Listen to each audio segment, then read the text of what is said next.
सबसे पहले ब्रह्मश्री पितामह पत्री जी को धन्यवाद देते हुए ब्रह्मश्री तटवर्ती वीरा राघवराव गारू और उनके सभी जो मास्टर्स है, जो इस जूम सेशन के द्वारा हमें आत्मज्ञान देने के प्रयास कर रहे हैं, उन सभी को, सभी दिव्यात्माओं की तरफ से मैं उनका धन्यवाद देता हूं। और इसी तरह से इस हिंदी सेशन में सभी दिव्यात्माओं का हार्दिक स्वागत करता हूं।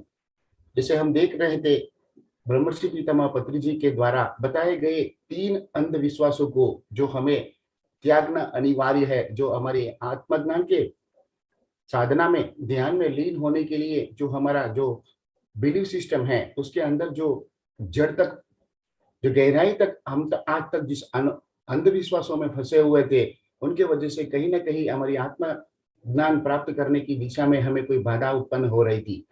तो उनके प्रवचनों के द्वारा वो हमारा अंधविश्वास जड़ से दूर हो रहा है। और उसके ही प्रतिरूप में हमने उन 3 अंधविश्वासों में से पहला, विग्रह आराधना, मतलब भगवान मूर्ति में है, वो वाली अंधविश्वास के प्रति हमने बहुत ही गहराई पूर्वक समझकर हमारी वो अंधविश्वास को दूर करने में हम सक्षम हो चुके हैं। और उसी के प्रयास में आगे बढ़ते हुए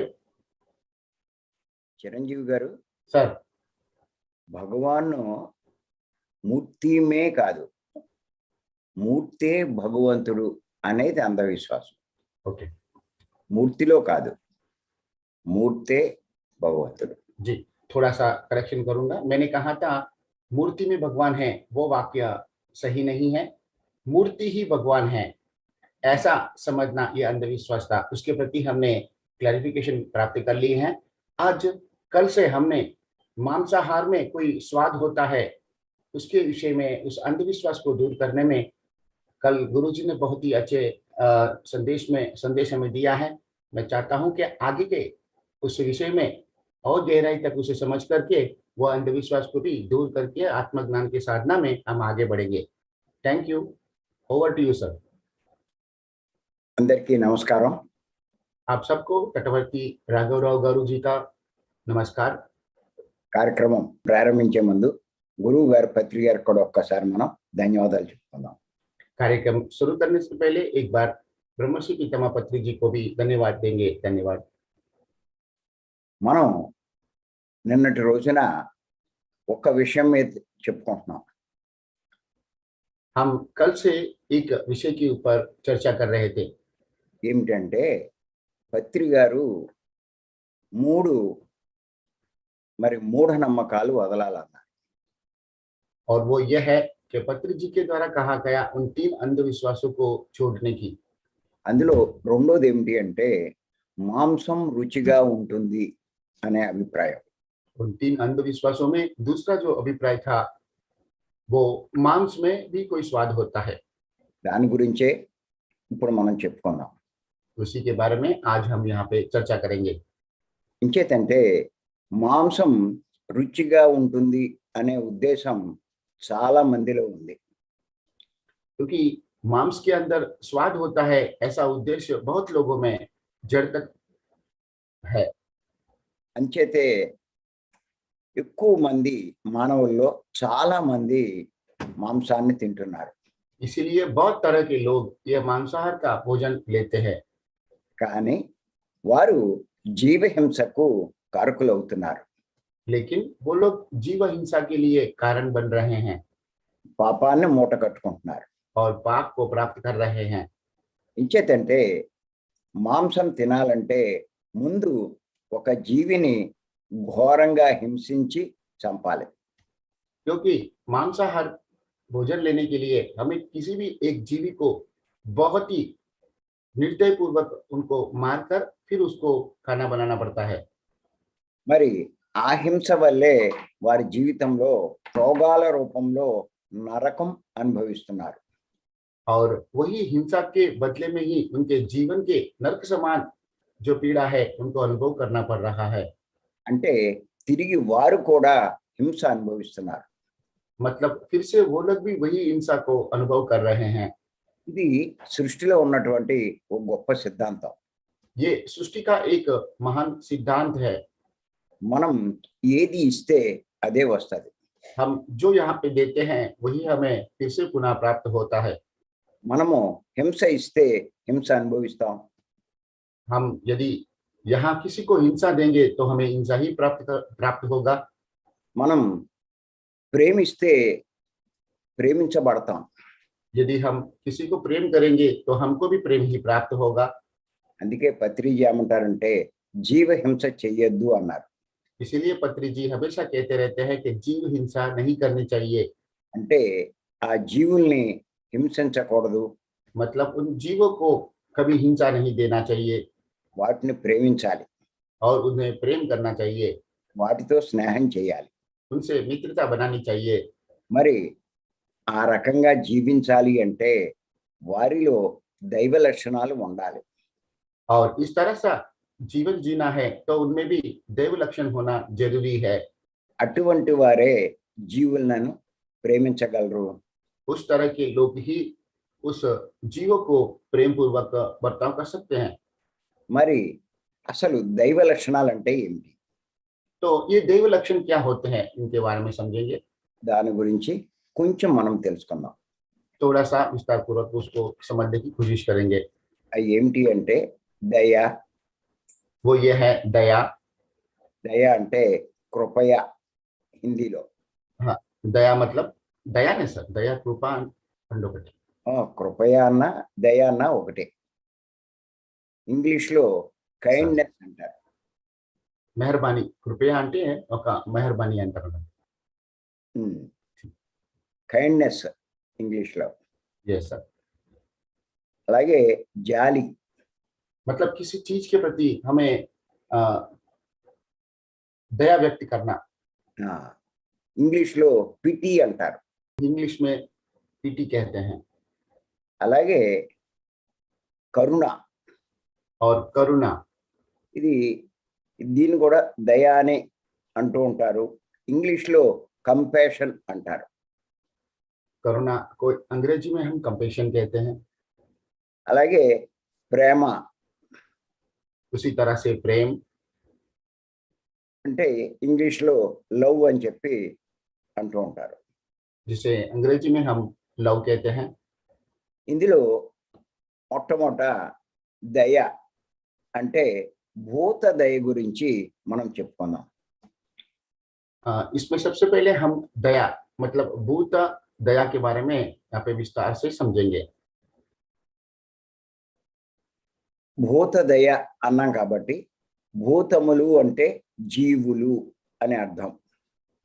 भूत दया मतलब भूत मतलब जीव होते हैं। జీవులు అంటే ప్రాణమున్న ప్రతిదీ. और जीव मतलब जिनके अंदर प्राण है वो सब।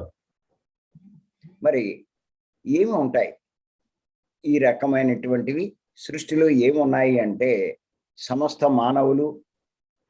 ये भूत मतलब दया मतलब इसमें कौन कौन आते हैं, इसके अंदर सृष्टि पे रहने वाले सभी मानव जाति, జంతువులు, जंतु जाति, పక్షులు, पक्षी जाति, క్రిమి కీటకాలు, कृमि कीटक इत्यादि, జలచరాలు जलचर प्राणियां, అన్నీ కూడా यह सभी भी ప్రాణుల కిందే ఉంటాయి, ఇవి వస్తాయి. వాటిని जीवों, భూతములు అని అంటారు. यह सभी भी उन प्राणियों में ही आता है, इसीलिए उनको भूत प्राणियां कहे जा सकते हैं। అటువంటి వాటిపై దయ చూపించడమే భూత దయ అవుతుంది. इन सारी जातियों के ऊपर दया दिखाना यही भूत दया होता है। అంచేత దయ గురించి కొంచెం మనం విశ్లేషణ చేసుకుందాం.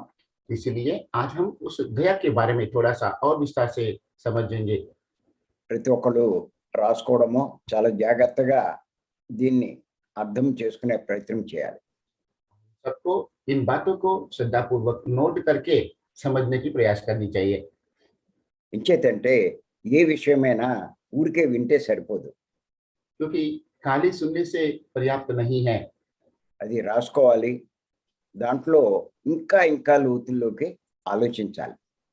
ये सारी बातें हमें नोट कर लेनी चाहिए, लिख लेनी चाहिए और उन बातों के ऊपर और गहराई पर समझने की कोशिश करना चाहिए। అర్థం చేసుకోవాలి. समझना जरूरी है, అప్పుడే మీరు ఆచరణలోకి తెచ్చుకోగలరు. तभी आप इन बातों को आचरण में ला सकते हो। చేత ఈ దయ గురించి ఇప్పుడు మనం తెలుసుకుందాం. तो अभी हम वो दया के बारे में समझने की कोशिश करेंगे। తన కంటే క్రింది వారు हमसे जो कम शक्ति है अथवा तो कम स्वरूप में है, ఎవరైనా సరే, चाहे कोई भी हो, అంటే పనివారు, मतलब हमारे घर में काम करने वाले, స్త్రీలు, स्त्री हो, బలహీనులు, जिनके पास शक्ति कम होती है, అల్పులు, जो समाज में कम जाति के हो, నిస్సహాయులు, जिनको कोई मदद नहीं, जिनका कोई मदद नहीं है, उस तरह का निस्सहाय व्यक्तियां, ఆఖరకు జంతువులు, పక్షులు, और इतना ही नहीं, जंतु और पक्षी जाति भी జలచరాలు, और जलचर भी, ఎవరైనా సరే कोई भी हो, రక్షించమని, हमें रक्षा प्राप्त करने हेतु, కాపాడమని, हमें सेव मतलब बचाने की हेतु అర్థించినప్పుడు जब हम प्रार्थना करते हैं, వారి అభ్యర్థనను उनकी प्रार्थना को మన్నించడమే स्वीकार करके, దయ చూపించడం అంటే. स्वीकार करके उनके ऊपर जो हम दया दिखाते हैं, उसी को ही हम दया कहते हैं। మళ్ళీ ఇంకొకసారి చెప్పుకుందాం. फिर से ये बात को दोहराएंगे। తనకంటే క్రింది వారు ఎవరైనా సరే, అంటే పనివారు కావచ్చు, స్త్రీలు కావచ్చు, బలహీనులు కావచ్చు, అల్పులు కావచ్చు, నిస్సహాయులు కావచ్చు, ఆఖరికి జంతువులు, ఎవరైనా సరే, జంతువులు కానీ, పక్షులు కానీ, జలచరాలు కానీ, ఎవరైనా సరే కాపాడమని, రక్షించమని అర్థించినప్పుడు వారి అభ్యర్థనను మన్నించడమే దయ చూపించడం అంటే. हमसे जो कम जाति के हैं, जो हमारे घर में नौकरी करने वाले हो, या फिर समाज में अल्प जाति के लोग हो, या फिर उनको मदद की आवश्यकता है, वे लोग, और जो लोग हर तरह के दुखों का सामना करते, उस तरह के लोग, उतना ही नहीं, जहाँ पे पशु जाति हो, पक्षी जाति हो या जलचर जाति हो, और इन जातियों में से जो लोग भी हमें मदद मांगने के लिए, रक्षा प्राप्त करने हेतु हमसे यदि प्रार्थना करते हैं, उन सारी प्राणियों को वो जो भाव प्रकट करते हैं, उनका भाव को हम समझ करके उनको मदद करना, और उनकी भावना को स्वीकार करके और उनके ऊपर जो हम मदद करते हैं, उसी को हम दया कहते हैं। ఆఖరికి నిన్ను చంపడానికి ప్రయత్నించే శత్రువుపై, और यहाँ तक अंत में आपको मारने की भी जो प्रयास कर रहे हैं, उनको भी నీది పైచేయి అవుతుంది. उनको भी मदद करना, ये भाव से आपका उनके ऊपर आपकी भाव महत्व बड़ा हो जाता है। ఆ శత్రువుని చంపే అవకాశం వస్తుంది. और उन शत्रु को मारने का आपको मौका मिल जाता है। కానీ ఆ శత్రువు చంపవద్దని, వదిలిపెట్టమని అర్థిస్తాడు. और उस वक्त भी यदि आपका शत्रु भी आपको उसे ना मारने के लिए आपको प्रार्थना करता है, तब అలాంటి వాడి అభ్యర్థనను మన్నించడమే దయ చూపించడం అంటే. उनका वो प्रार्थना को भी स्वीकार करके और उन्हें क्षमा करना और उसे छोड़ देना ही दया होता है। మనకిది సినిమాలో చూస్తూ ఉంటాం. हम ये सिनेमा गृह में ये चीज देखते रहते हैं। హీరోలు, విలన్లు యుద్ధం చేసుకుంటారు. हीरो और विलन दोनों लड़ाई करते रहते हैं, విలను హీరోని చంపడానికి ప్రయత్నిస్తాడు. और वो विलन हीरो को मारने का प्रयास करता है, కానీ చివరకు హీరోకే ఆ విలన్ని చంపే అవకాశం వస్తుంది. लेकिन अंत में वो हीरो को ही वो विलन को मारने का मौका मिलता है। అప్పుడు ఆ విలను ప్రార్థిస్తాడు చంపొద్దని. तब वो विलन उनसे प्रार्थना करते हैं कि मुझे मत मारिए। అప్పుడు ఆ హీరో వాడిని చంపకుండా వదిలేస్తాడు. तब वो हीरो उस विलन को नहीं मारते हुए उसे छोड़ देता है, అదే దయ చూపించడం అంటే. उसी को हम दया कहते हैं। అందుకే వాడు హీరో అయ్యాడు. इसीलिए वो हीरो बना है। అలా ఎవరైనా సరే దయ చూపిస్తే వాళ్ళు కూడా నిజ జీవితంలో హీరోలే. इस तरह से जो भी व्यक्ति औरों के प्रति दया भाव प्रकट करते हैं, वही इस समाज का सही हीरो है। అలాగే ముష్టివాడు ధనం కానీ ఇంకా ఏదైనా అర్థిస్తాడు. इसी उसी तरह से जो घर के सामने आया हुआ वो भिखारी धन अथवा कोई भी और चीज आपसे मांगते हैं, వాడు బట్టలు ఇమ్మంటాడు, यदि वो అన్నం పెట్టమంటాడు, లేకపోతే ఏదైనా అర్థిస్తూ ఉంటాడు. आपसे कपड़े मांग सकते हैं या फिर खाना मांग सकते हैं अथवा कुछ और भी मांग सकता है। వాడు యొక్క అభ్యర్థనను మన్నించడమే దయ చూపించడం అంటే. उनकी वो प्रार्थना को स्वीकार करके और उन्हें हम जो भी देते हैं उसी को हम दया कहते हैं। అలా దయ చూపించగలిగిన వారు దైవంతో సమానం. उस तरह से दया भाव प्रकट करने वाला व्यक्ति ही भगवान के समान है। అందుకే మలయాళ స్వామి వారు ఏమన్నారంటే దయగల హృదయమే భగవన్ నిలయం అన్నారు. इसलिए मलयाला स्वामी जी ने भी यह कहा, जो व्यक्ति के अंदर दया होता है उसी व्यक्ति के अंदर भगवत स्वरूप होता है। దయగల హృదయమే భగవన్ నిలయం. जिनके पास दया होता है वही भगवान का आलय है। అంటే దయ చూపించడమే దైవత్వం. मतलब दया का भाव प्रकट करना ही दैवत्व है। అంచేత మన క్రింది జీవులైన इसीलिए हमसे जो बलहीन है उस तरह का सभी जीवों के प्रति అమాయకపు नादान है, ऐसे जीवों के प्रति। అమాయకపు అంటే ఏమీ తెలియని, मतलब जिनको कुछ भी पता नहीं है, उस तरह की जीवों के प्रति మూగ जो नहीं बोल सकते, పోలేని, उनकी जो बाधा है, उनकी जो तकलीफ है वो भी व्यक्त ना कर सके, ऐसे मूंगे पशु भी నిస్సహాయ అంటే जिनको రక్షించుకోలేని, और अपने आप को बचा नहीं सकते, इस तरह का निस्सहाय लोग। నిర్దోషులైన అంటే और ఎవరికి అపకారం చెయ్యని, निर्दोष मतलब जो किसी को तकलीफ नहीं देते हैं, ऐसे लोग। సాధు జీవులను ऐसे साधु जीवों को హింసించడం, मारना, హింసిస్తూ చంపడం हिंसा करते हुए मार डालना, वध करना, దయ అని అనరు, उसे दया नहीं कहते हैं, క్రూరత్వం అంటారు.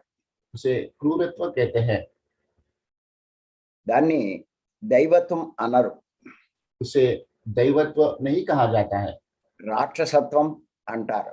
उसी को राक्षसत्व भी कह सकते हैं।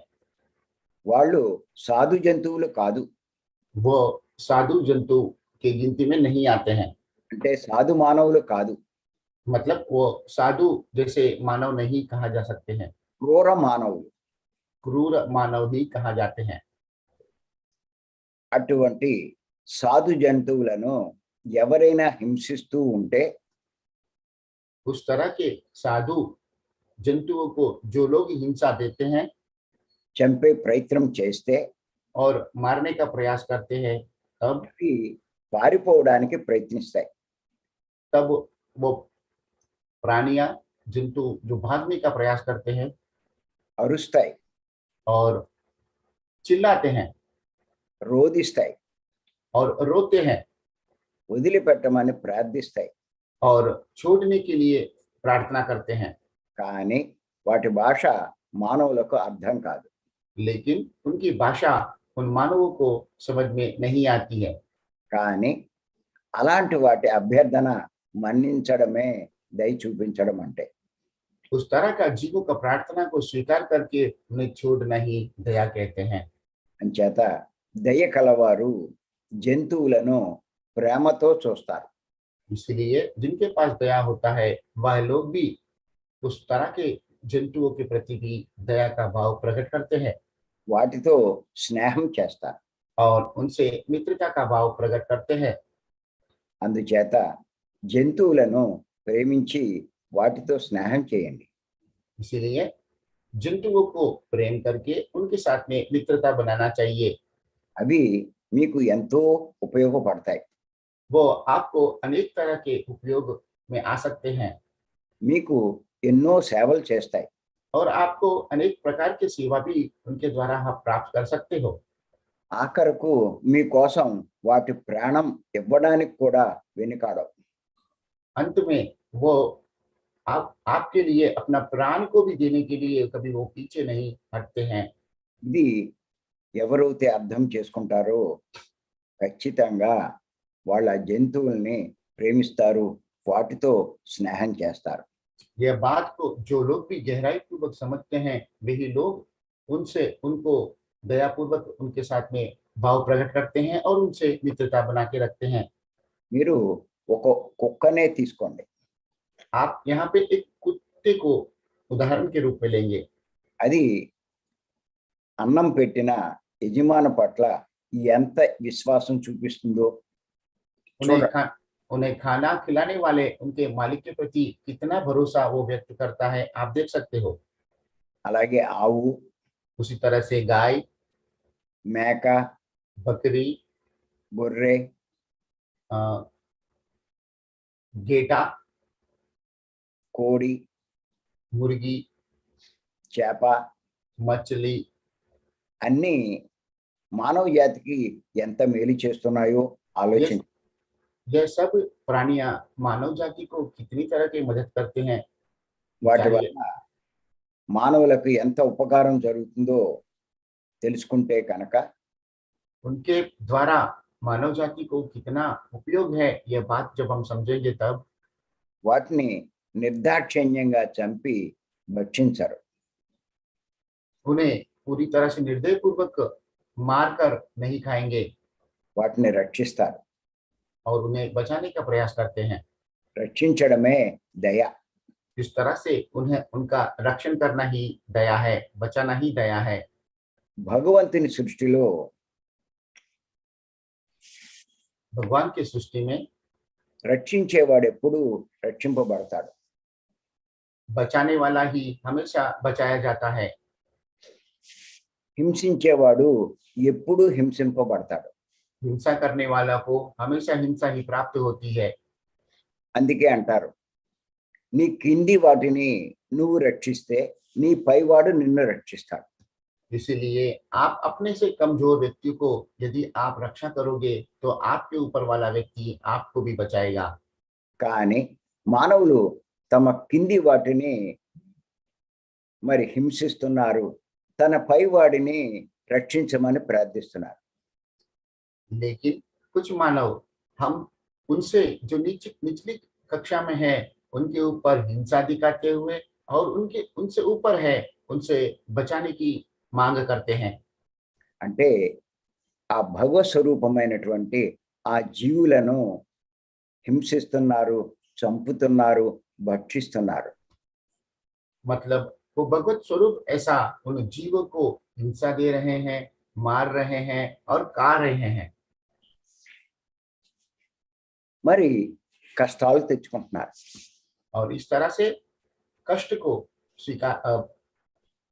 प्राप्त कर रहे हैं। కానీ మందిరాలకు వెళ్ళి ఆ దైవాన్ని, ఆ పైవాడిని రక్షించమని ప్రార్థిస్తున్నారు. और उस तत्पश्चात वो मंदिर में जाकर के वो ऊपर वाला वो भगवान से बचाने की अर्ज करते हैं, मांग करते हैं। కానీ తమ కింది వాటిని మనం రక్షించినప్పుడు పైవాడు మనల్ని ఎలా రక్షిస్తాడు? लेकिन यदि हमसे कमजोर उन प्राणियों को हम हिंसा करके जब उनको हम दया नहीं दिखाते हैं तो ऊपर वाला भला हमें कैसे मदद करेगा? అంచేత సృష్టిలో ఉన్నటువంటి ఈ రహస్యం ప్రతి ఒక్కరూ తెలుసుకోవాలి. इसलिए सृष्टि का अंदर जो रहस्य है उस रहस्य को हम सबको श्रद्धापूर्वक समझ लेनी चाहिए। మీరు రక్షింపబడాలి అంటే మీరన్నిటినీ రక్షించాలి. यदि आपको किसी से मदद की जरूरत है तो आपको किसी को मदद करना चाहिए। మీకంట బలహీనులైన ఎవరినైనా సరే, आपसे कमजोर है ऐसा कोई भी हो, అది స్త్రీ అవ్వచ్చు, यदि वो स्त्री हो सकती हैं, పనివాడు కావచ్చు, वो आपके घर का नौकर हो, ఆర్థికంగా బలహీనుడు అవ్వచ్చు, आर्थिक रूप से वो बलहीन भी हो सकता है, అధికారంలో బలహీనుడు అవ్వచ్చు. अधिकार में भी वो बलहीन हो सकता है। అలాగా ఎవరైనా సరే. उस तरह की कोई भी व्यक्ति हो, అలాగే మరి నీకంటే బలహీనమైనటువంటి జంతువులు కానీ, उसी तरह से आपसे बलहीन ऐसा जंतु भी हो। ఇంచేతంటే బలము అంటే చాలా మంది ఏమని చూస్తారంటే శారీరకమైన బలమే బలం అనుకుంటారు. काफी लोग बलहीन मतलब शरीर से जो शक्ति है, जिनके पास बल है, उन्हीं को ही हम बलवान समझते हैं। బలము అంటే తెలివిలో అయి ఉండొచ్చు, यहाँ पे बल मतलब जो दिमाग से भी शक्तिवान हो, ऐसा भी हो सकता है। ధనంలో అయి ఉండొచ్చు, वो धनवान भी हो सकते हैं, అధికారంలో అయి ఉండొచ్చు. वो अधिकार में भी दीवान हो। ఎందులో నువ్వు బలవంతుడివైనా इन सभी चीजों में यदि आप बलवान होंगे तब भी నువ్వు బలవంతుడివే. आप बलवान ही कहा जाते हो। నిజంగా మనం కనుక చూస్తే ఒక ఏనుగు కానీ, ఒంటె కానీ, ఒక దున్న కానీ, ఒక ఎద్దు కానీ మానవుని కంటే చాలా బలమైనవి. वास्तव में हम देखेंगे एक हाथी को या एक ऊंट को या फिर एक अ, सांड हो या फिर इत्यादि प्राणियों को हम देखेंगे, वो इंसानों से काफी बलवान होते हैं। ఆఖరికి సింహం కానీ, పులి కానీ, చిరుత కానీ ఏవైనా సరే మానవుని కంటే బలమైనవే. उनमें से वो क्रूर मृग, सिंह, शेर अथवा चीता भी आप इंसानों से काफी बलवान होते हैं। ఉత్తి చేతులతో వాటిని ఓడించాలని చూస్తే మానవుని చంపేయగలవు. यदि हम खाली हाथ से यदि उनसे हम लड़ाई में उतरते हैं तो वो आसानी से हमें वो मार सकते हैं। కానీ మానవుడు తన తెలివి ఈ బలంతో వాటిని మరి తన అదుపులోకి తెచ్చుకుంటున్నాడు. लेकिन इंसान उनका जो चतुराई है, जो उनका दिमाग है, उनका उपयोग से उन सारी प्राणियों को अपने अधीन बना लेता है వాటితో తనకు లాభించే పనులన్నీ చేస్తున్నాడు. और उनसे जो भी लाभ प्राप्त कर सकते हैं उस तरह के सभी कार्य वो करवाते रहते हैं వాటితో ఎన్నో పనులు చేస్తున్నాడు. और उस तरह से अनेक प्रकार के काम करवा लेते हैं। ఏనుగులతో ఎన్నో బరువులు మోయిస్తున్నాడు. हाथियों से अनेक तरह के वजन उठा लेते हैं, గుర్రాలతో ప్రయాణం చేస్తున్నాడు. घोड़े के ऊपर सवारी करते हैं, ఆవులు గేదెలతో పాలు సంపాదించుకుంటున్నాడు. अ, गाय और भैंस से दूध प्राप्त करता है। అలా మరి గొర్రెల నుంచి బొచ్చు సంపాదిస్తున్నాడు. उसी तरह से गेटियों से उनका जो अ, ऊन होता है, उनके शरीर से जो कपड़े बनाते हैं, उन पदार्थों को स्वीकार कर लेते ఈ చేపల వల్ల నీరు శుభ్రం అవుతుంది. हैं और इन मछलियों की वजह से समुद्र का जल शुद्ध रहता है। సముద్రమే కాదు, నీ చెరువుల్లోనూ हर तरह का जी, समुद्र ही नहीं, चाहे तालाब हो या कोई भी छोटा छोटा पानी जहाँ पे संग्रह होता है, उनमें मछलियां होते हैं, वो मछली उन पानियों को शुद्ध करता रहता है। ఆ కోళ్ళు వాడి ఇంటి చుట్టూ ఉన్నటువంటి పురుగు పొట్ర మొత్తం శుభ్రం చేస్తుంది. और वो मुर्गी उनके घर के आजू बाजू रहने वाले इस जंतुओं को, उन सबको मारकर खाकर उन परिसर को शुद्ध करते हैं। పూర్వకాలంలో ఈ గడియారాలు, అల్లారాలు లేనప్పుడు కోళ్ళే లేపేవి. पूर्व काल में जब ये घड़ियाल इत्यादि सामग्री और परिकरण नहीं होते थे, तब ये मुर्गी तो उनको समय पर उठाते थे। అంచేత ఇన్ని రకాలుగా మానవునికి ఉపయోగపడుతున్నటువంటి ఆ జీవుల పట్ల మానవుడు దయ చూపించాలి. इसीलिए इतने प्रकार के प्राणियां, इतने तरह के मदद हमको जब करते हैं, ऐसे उन प्राणियों के प्रति हमें हमेशा दया भाव रखनी चाहिए, मदद करना चाहिए। అలా బాధపడుతున్న వాటి బాధ నివారణకు ప్రయత్నించడమే దయ.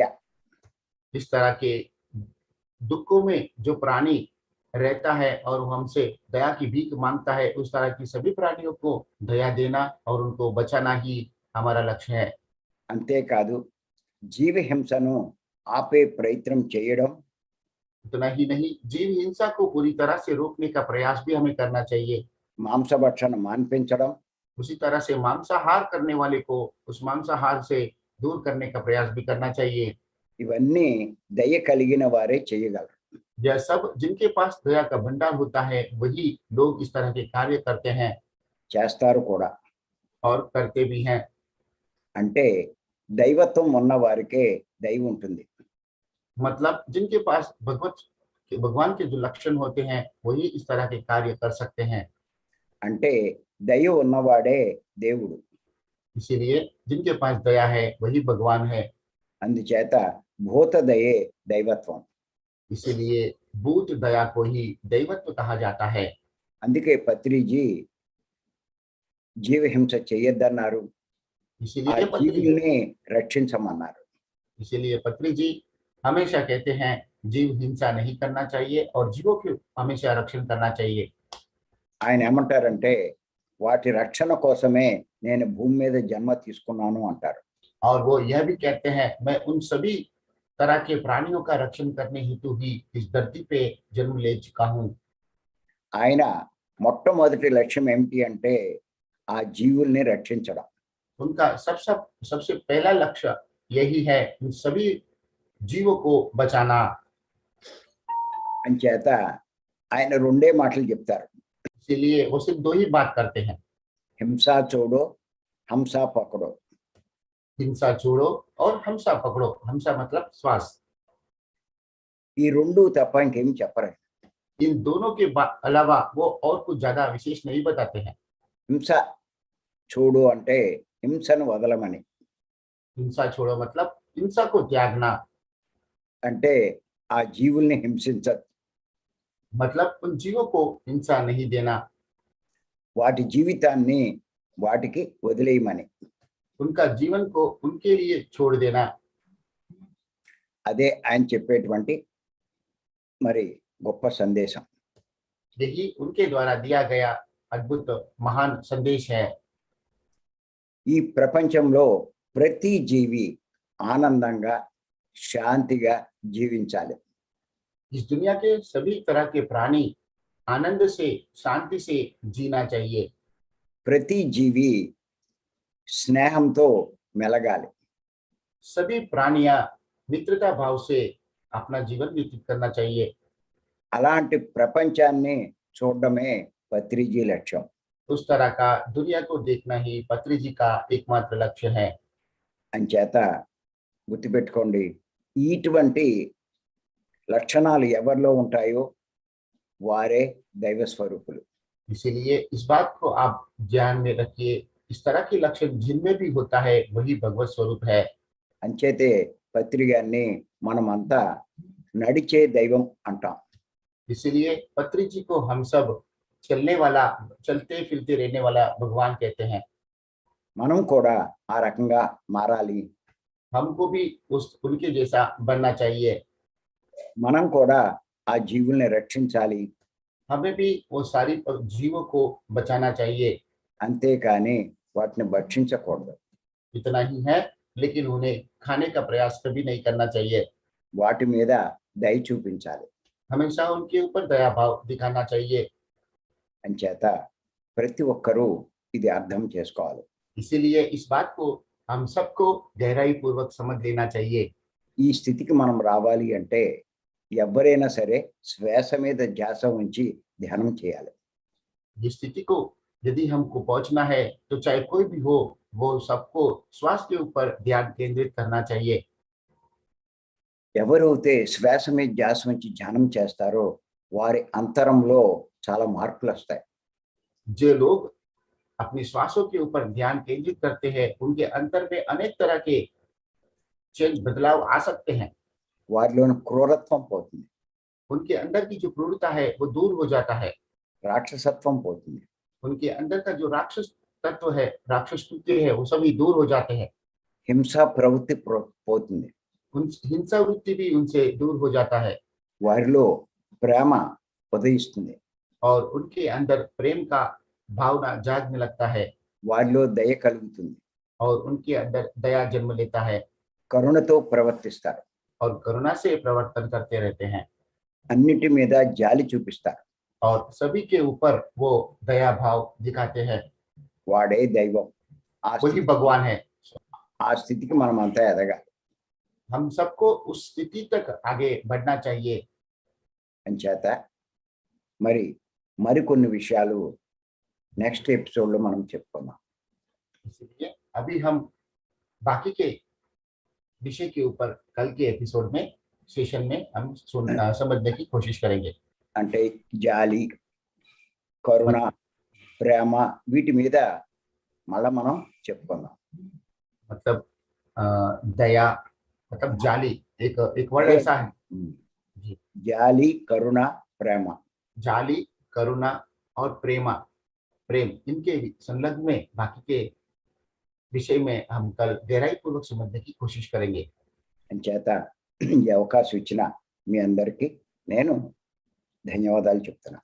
इसलिए इस तरह से मुझे जो ये मौका मिला है, इसके बदले में मैं आपको सबको धन्यवाद देता हूँ।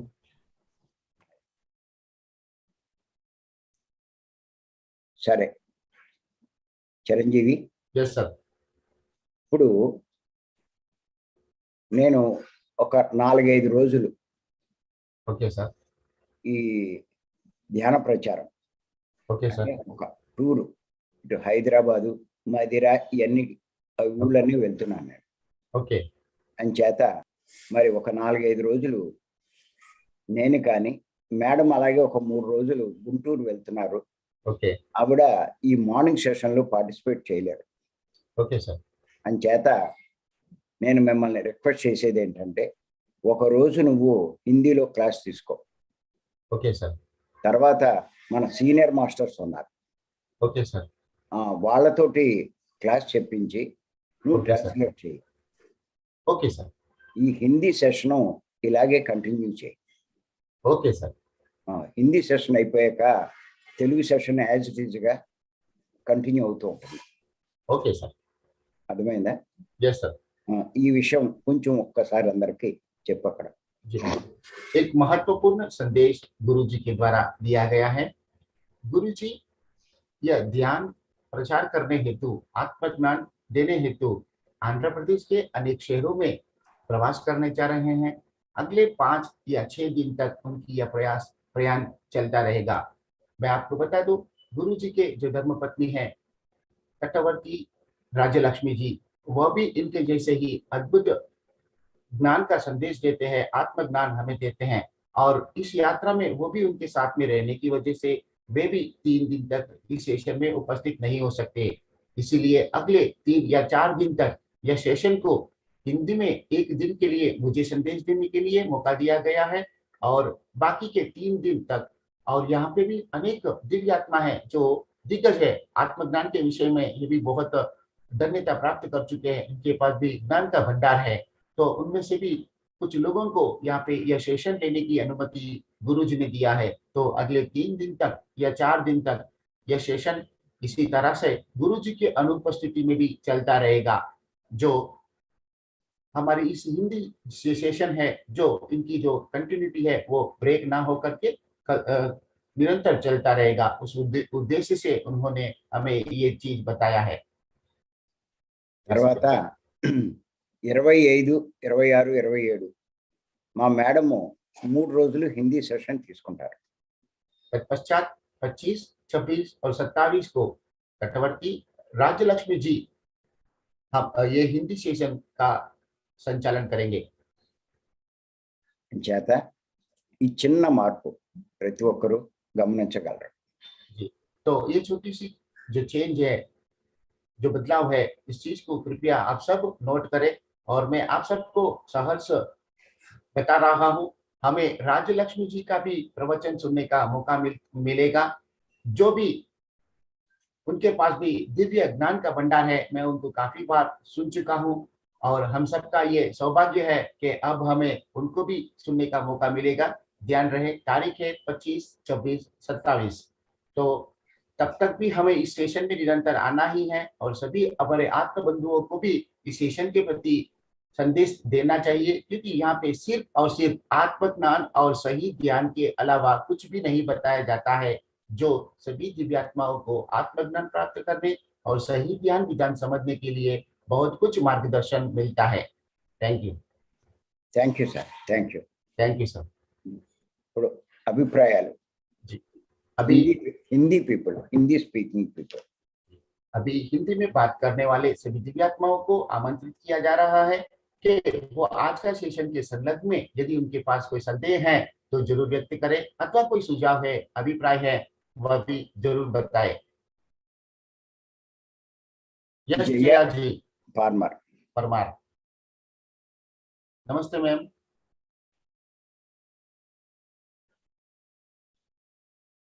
अपने आप को अनम्यूट करें।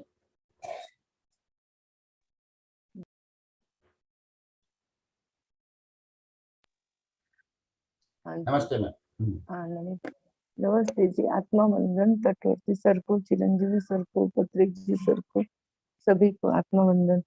सर ने बहुत ही सरल भाषा में बहुत ही सुंदर समझाया कि जो विश्व का नियम है, जो जैसे हिंसा देते हैं उसे हिंसा मिलती है, प्रेम देते हैं उसे प्रेम ही मिलते है। जो हम लोग प्रेम जीव से प्रेम करते हैं उसे उन्होंने देव लक्षण बताया है, और उसी को हम लोग देवत्व प्राप्त कर सकते। जो पशु पक्षी जंतु जलचर प्राणी, उसके ऊपर हमें दया दिखाना है, जो आचरण से हम लोग हमारे में आ सकता है।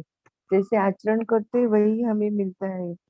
और जैसे कि हम लोग ऐसे दया दिखाते हैं, वैसे स्त्री बालक हमसे जो कम बलवान है, कम धनवान है, उसी को भी हमें मदद करना चाहिए।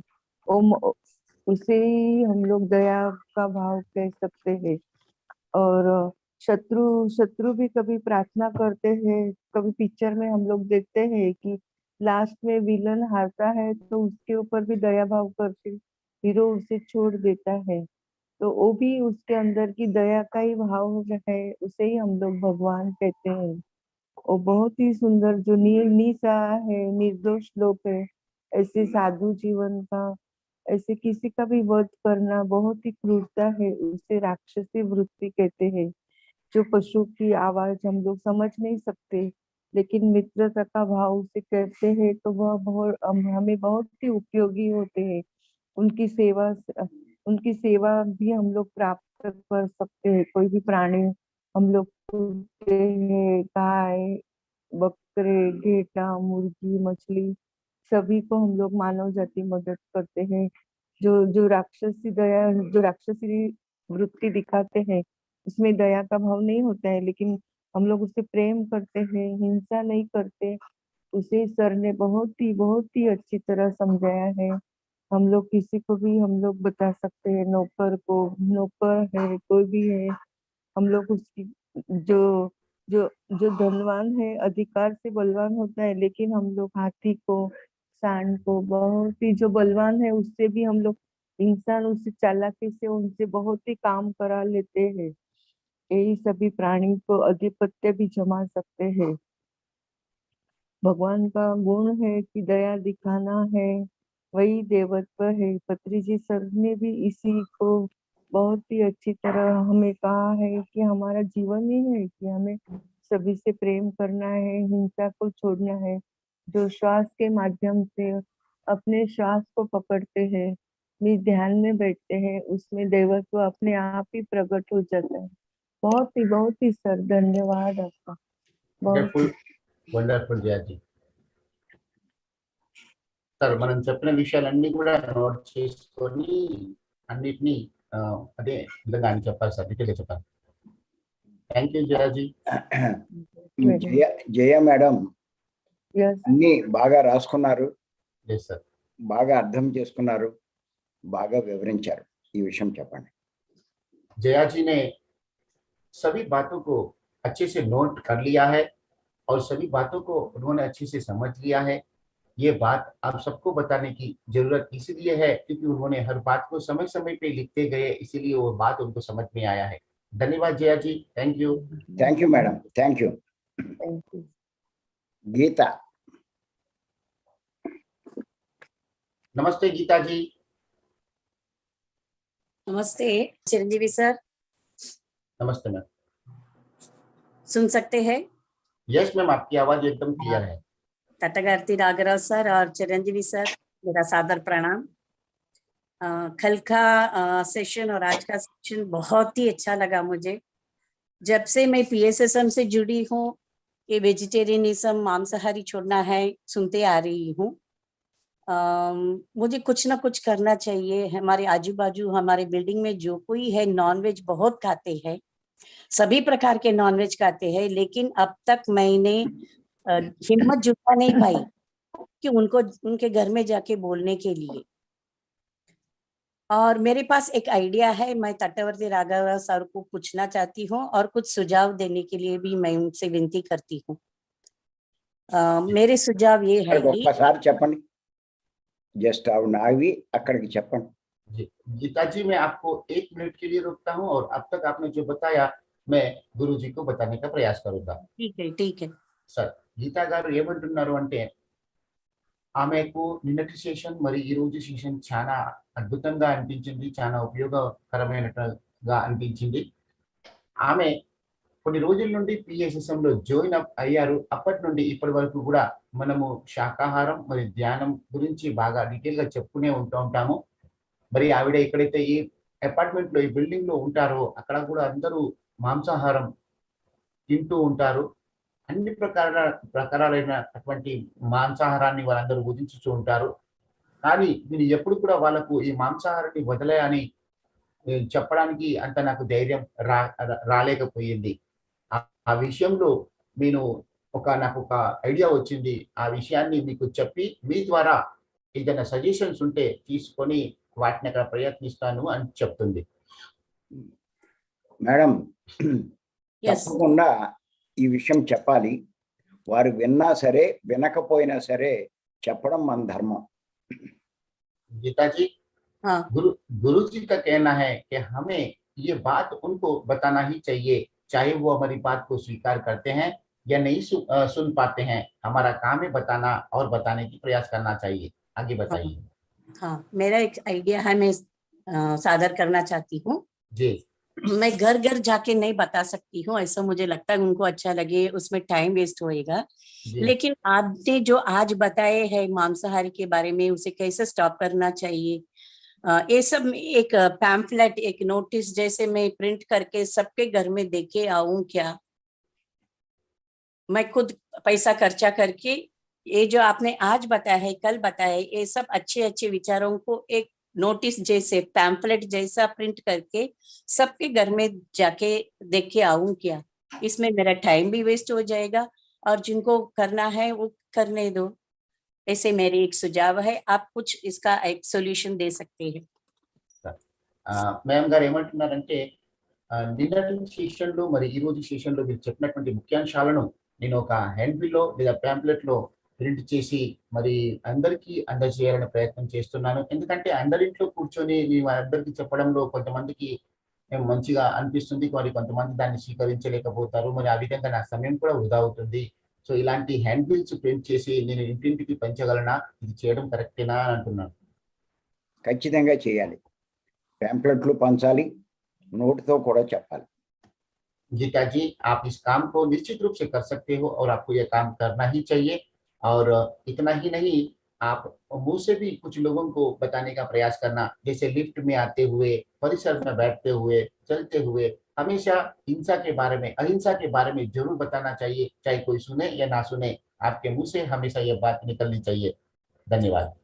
Thank you. మీరు మేడం ఎంత ధైర్యంగా చెప్తే ఆవిడంతా ఎదుగుతారు ఆధ్యాత్మికంగా. उन्होंने ये कहा है कि आप उन सभी लोगों को इस बात को जितना हिम्मत से बताओगे उतना ही आप आध्यात्मिकता में आगे बढ़ोगे। तो इसमें डरने की कोई आवश्यकता नहीं है। बिल्कुल लीडर होकर के आगे बढ़ी। Thank you sir, thank you. అంతేకాదు అలా చెప్పడమే దైవ లక్షణం. उतना ही नहीं, इस तरह का भाव प्रकट करना और इस तरह से बताना ही देवों का लक्षण भी है। ఆ ఆవిడిలో దైవం ప్రవేశించినట్టు.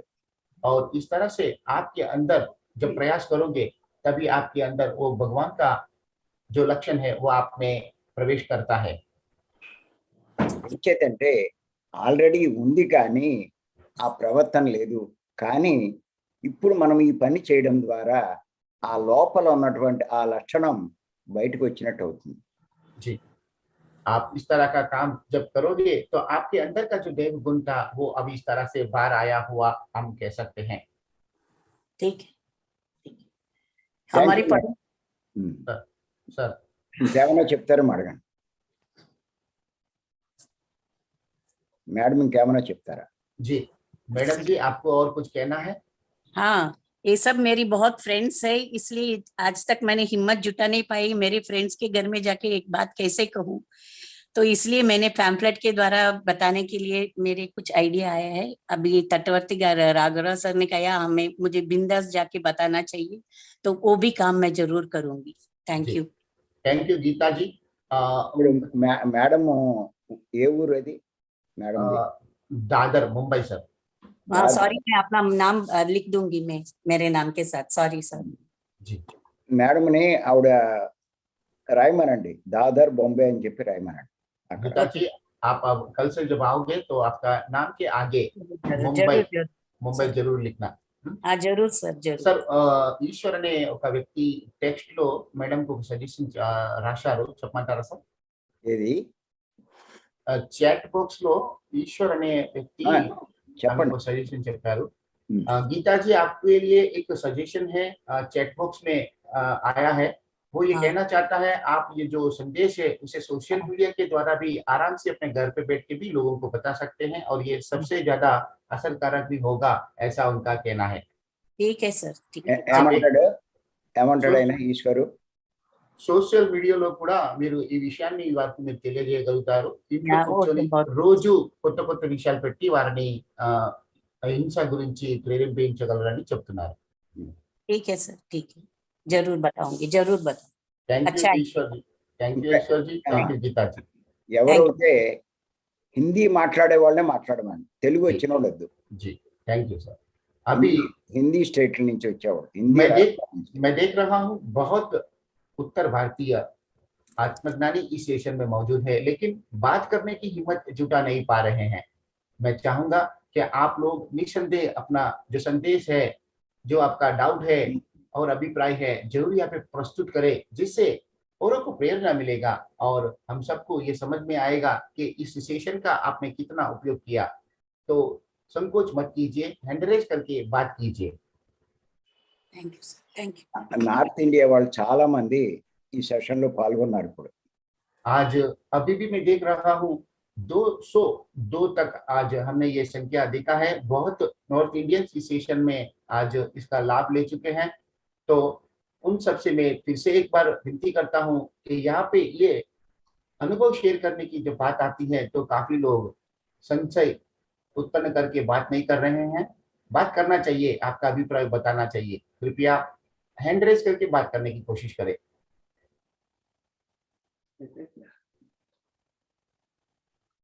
ఇంకెవరు లేకపోతే చంద్రమతి चंद्रामणि, పాత్ర మాట్లాడమనండి. नमस्ते चंद्रामणि जी।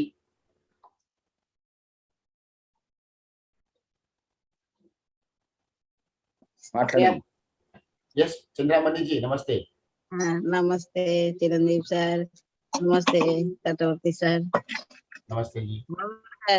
बहुत अच्छा लग रही है जो मेडिटेशन का क्लास, जो निशब्द से पढ़ जाना, मैं तो पहली बार कर रही हूँ और साइलेंस क्लास बहुत अच्छी हो रही है। तटवर्ती सर की जो ज्ञान दे रही है वो भी बहुत अच्छी लग रही है। दया भाव, करुणा भाव सबके ऊपर। और मैं भी उड़ीसा में सभी कितने को भेजा है फोन करके लिंक भी भेज दिया, वो भी कितने आए होंगे। मुझे तो बहुत अच्छा लगती है। थैंक यू सर, प्रणाम, बहुत अच्छा लग रही है। प्रणाम प्रणाम, थैंक यू थैंक यू। సూక్ష్మంగా చెప్పండి. సార్ చంద్రమణి గారు ఒడిశా కట్టక్ నుండి వస్తున్నారు. వారు సింగిల్ మెడిటేషన్ మాస్టర్. ఆమె సైలెన్స్ మెడిటేషన్ మన సెషన్ నుండే ప్రారంభించారట. ఆమెకు ఈ సెషన్ లో చాలా లాభాలు జరుగుతున్నాయి, చాలా అద్భుతంగా ధ్యానం సెట్ అవుతుంది అని చెప్తున్నారు. మన సెషన్ లో మనం దయా ప్రేమ గురించి కూడా చెప్పుకున్నాము. ఈ విషయాలన్నీ కూడా ఆమెకు చాలా బాగా అనిపించాయి. తర్వాత ఆమె ఈ యొక్క మన సెషన్ యొక్క లింక్ వారి ఫ్రెండ్స్ కూడా చాలా మందికి చెప్పారట. మరి అందులో ఎంతమంది జాయిన్ అయ్యారో నాకు తెలియదు, కానీ అందరికీ చెప్తూనే ఉన్నాను మన సెషన్ చాలా బాగా ఉంది సార్ అని చెప్తున్నారు. హిందీ మాట్లాడే వాళ్ళు ఇందులో జాయిన్ అయిన వాళ్ళు వారి యొక్క ఫ్రెండ్స్ అందరినీ ఈ గ్రూప్ లో జాయిన్ చేయాలి. और जो लोग यहाँ पे हैं और जिनको हमारे सेशन लगता है कि ये और लोगों के लिए उपयोगी है, तो जरूर उनके मित्रों को भी ये संदेश दे करके उनको भी इस सेशन में ज्वाइन करने की कोशिश करना चाहिए, क्योंकि सत्य बात हर घर में पहुंचना चाहिए और सभी लोग इसका लाभ उठाना चाहिए। ये बात पत्री जी भी हमें कहते हैं। इसीलिए ये ज्ञान को जितना आप आगे बढ़ाने का प्रयास करोगे, उतना ही आत्म साधना में आपकी भी उन्नति होगी। तो ये सज्जन सांगत्य और ये ध्यान का विधान, सही विधान लोगों तक पहुंचाना भी एक उत्तम सेवा कार्य है। इस चीज को समझ करके लोगों को भी यहाँ पे जोड़ने का प्रयास करें। धन्यवाद। मैं चाहूंगा श्रीमंत जादव को जादव कि सर अपना अभिप्राय जरूर दे। सर आप कहाँ से हो? नमस्ते सर। मैं मुंबई दादर से बोल रहा हूँ। Yes sir. मेरा नाम श्रीमंत जादव है। जी सर। अपना मुलाकात सर का मुलाकात हैदराबाद में हो गई थी। जी सर। Yes sir. तो जब भी से मैं सर का सेशन सुना तो बहुत अच्छा लगा और उसके लिए लगाव तैयार हो गया और हर दिन का सेशन में अभी सुनता हूँ, बहुत अच्छा लगता है। लोगों में बदल कैसा आना चाहिए और हिंसा कैसा करना नहीं चाहिए, अहिंसा की तरफ कैसे तरह से वो होना चाहिए, वो सब बहुत अच्छा तरह से और लोगों को समझेगा। ऐसा हर शब्द का, हर भावना का चिकित्सा करके सर समझा रहे, उसके लिए उनका धन्यवाद उनको देता हूँ और मैं आत्मवंदन करता हूँ। और बहुत अच्छे तरह से मैं भी जितना लोगों को इसमें लाना चाहता हूँ उतना मैं वैसा मैं कोशिश कर रहा हूँ और इसी तरह से आगे सेक्शन में भी जोड़ने के लिए मैं वैसा ही कोशिश करूंगा। ऐसा मैं आपको बोल के ये खत्म करता हूँ बात। Thank you thank you thank you sir. Srimanth Jadhav గారు మొదటి నుండి ప్రతి సెషన్ లోనే వస్తూనే ఉన్నారు సార్, కానీ అతను ఎప్పుడు మాట్లాడలేదు. మీరు చెప్పిన మాటలన్నీ నాకు చాలా ఆనందంగా అనిపిస్తున్నాయి. నా ఆత్మజ్ఞాన సాధనకు కూడా చాలా ఉపయోగపడుతున్నాయి. నేను ప్రతి సెషన్ లో అటెండ్ అవుతూనే ఉన్నాను. మరి ఈ విషయాలందరికీ కూడా అన్ని కూడా అందరికీ తెలియాలి, ఆ విషయంలో నేను కూడా ప్రయత్నిస్తూనే ఉన్నాను. మరి ఈ రోజు నుండి ఈ విషయాన్ని అందరికీ చెప్పడం కొరకు ఈ యొక్క లింక్ గురించి కూడా అందరికి నేను పంపించి ఎక్కువ మందిని ఈ సెషన్ లో రావడానికి నేను ప్రయత్నం చేస్తూనే ఉన్నాను, మరి ఇంకా చేస్తూనే ఉంటాను. నాకు ఈ సెషన్ చాలా అద్భుతంగా అనిపిస్తుందని చెప్తున్నారు sir. Thank you sir, thank you Yadav. Thank you Shrimant ji, आप हर दिन यहाँ पे आते हो लेकिन बात नहीं करते हो, तो इस तरह से आपका भाव प्रकट करने से हम सबको भी अच्छा लगेगा। आपकी उपस्थिति है और आपका अभिप्राय प्राप्त करने से हमें और प्रेरणा मिलता है ताकि हम और आपकी अच्छी सेवा कर सके। तो कृपया संकोच ना करें, जैसे भी आता है वैसा बताइए, आपका भाव प्रकट होना जरूरी है। धन्यवाद श्रीमंत जी, आप इस तरह से ही इसी तरह से सेवा देते रहोगे और को जोड़ते रहोगे। Thank you sir. Okay thank you, धन्यवाद। Yes sir. गीता जी कुछ कहना चाहते हैं sir? Yes Geeta ji, unmute yourself.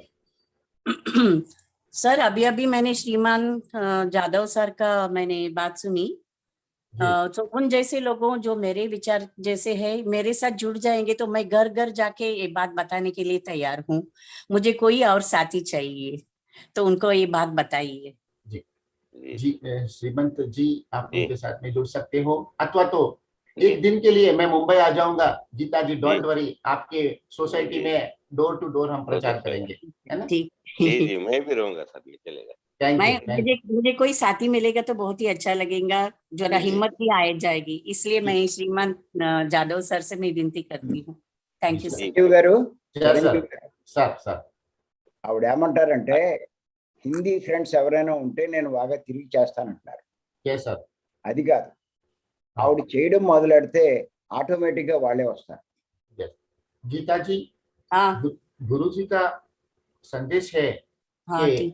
आपको आपके विस्तार में मदद करने वाला कोई मिलेगा तो और आगे उत्साह से आप करोगे, ऐसा आपने जो कहा उसके संदर्भ में गुरु जी ने ये कहा कि आप पहले आप पहल कीजिए, ऑटोमेटिकली लोग आपके साथ में जुड़ जाएंगे, आप उसकी चिंता मत कीजिए, है ना? आपका प्रयास होना चाहिए. ठीक है ठीक ముందు है. ఆవిడని ప్రారంభించమనండి. ప్రారంభించకుండా ఆడు రావాలి ఈడు రావాలండి, ఇది Yes, ఎక్కడ sir. కూడా Yes, ठीक है. यस गीता जी, सबसे पहले आपको चालू करना चाहिए. कोई है. आएंगे, कोई मदद करेगा, उस चीज का चिंता मत कीजिए, बस आप काम चालू कर दीजिए. ठीक है सर, ठीक है. Yes, okay thank okay you. Sir. Okay. Yes Shobhana ji, नमस्ते. వారు ఎక్కడి నుంచి వచ్చారు? శోభన ఎక్కడి నుంచి? यस सर, कहाँ से आ रहे? हाँ नमस्कार. मैं नमस्ते. मुंबई से. अभी जो गीता जी ने और सर ने शोभना, कहा है. शोभना, शोभना जी हाँ नमस्कार सर. कहाँ से? मैं मुंबई से हूँ. मुंबई. अभी जो बताया है मैं उनके नजदीक ही रहती हूँ सायन में. ओ, उनको हेल्प करना चाहती हूँ, ये उनको बताना चाहती हूँ. मेरा भी सहयोग उनका है मांसाहार और वो भूत दया के बारे में मैं भी प्रभावित हूँ. हमारे बिल्डिंग में भी बहुत जन ऐसे लोग हैं जो मैंने बोलने का प्रयास किया उनको, लेकिन वो इधर से सुनते हैं और इधर से निकाल देते हैं. तो मैं गीता जी को हेल्प करने के लिए तैयार हूँ. Chiranjeevi sir thank you Chiranjeevi గారు, సార్. ఇక్కడ ఏంటంటే ఆవిడకి సాయం చేయాలి, ఆవిడ ఈవిడికి సాయం చేయాలి. Yes sir. చెప్పండి అది. शोभना जी, गुरु जी का यह संदेश है कि आप गीता जी को मदद करना चाहते हो, उसी तरह से आप उनको जाके मदद कीजिए, और आपके यहाँ पे भी मदद की जरूरत है तो गीता जी आपके यहाँ पे आके मदद करेंगे. उसी इस काम में श्रीमान जादव जी भी जुट जाएंगे. यथासंभव हम मुंबई में और लोगों को भी बता देंगे, हम सब एक ग्रुप मिल करके बना करके इसको सोसाइटी ही नहीं बाहर निकल के भी चौराहे पे भी इसका प्रचार करेंगे आगे चल करके, है ना? धन्यवाद. एक दूसरे को मदद करके हम इस कार्य को आगे बढ़ाएंगे. Thank you. Okay sir. Thank you thank you ma'am. So much. Thank you. Wonderful. Okay, yes sir. तो अभी हम ये सेशन को, हिंदी सेशन को, yes sir, close sir. Close చేశా. तो अभी यह समय यहाँ पे समाप्त होता है, इसीलिए इस हिंदी सेशन को यहाँ पे हम समाप्त करने की घोषणा करते हैं. बड़ी संख्या में उपस्थित होने के लिए आप सबका धन्यवाद. मिलते हैं कल सुबह के 4 बजे के निशब्द ध्यान के लिए. धन्यवाद. Thank you, thank you, thank you, thank you Chiranjeevi. Thank you.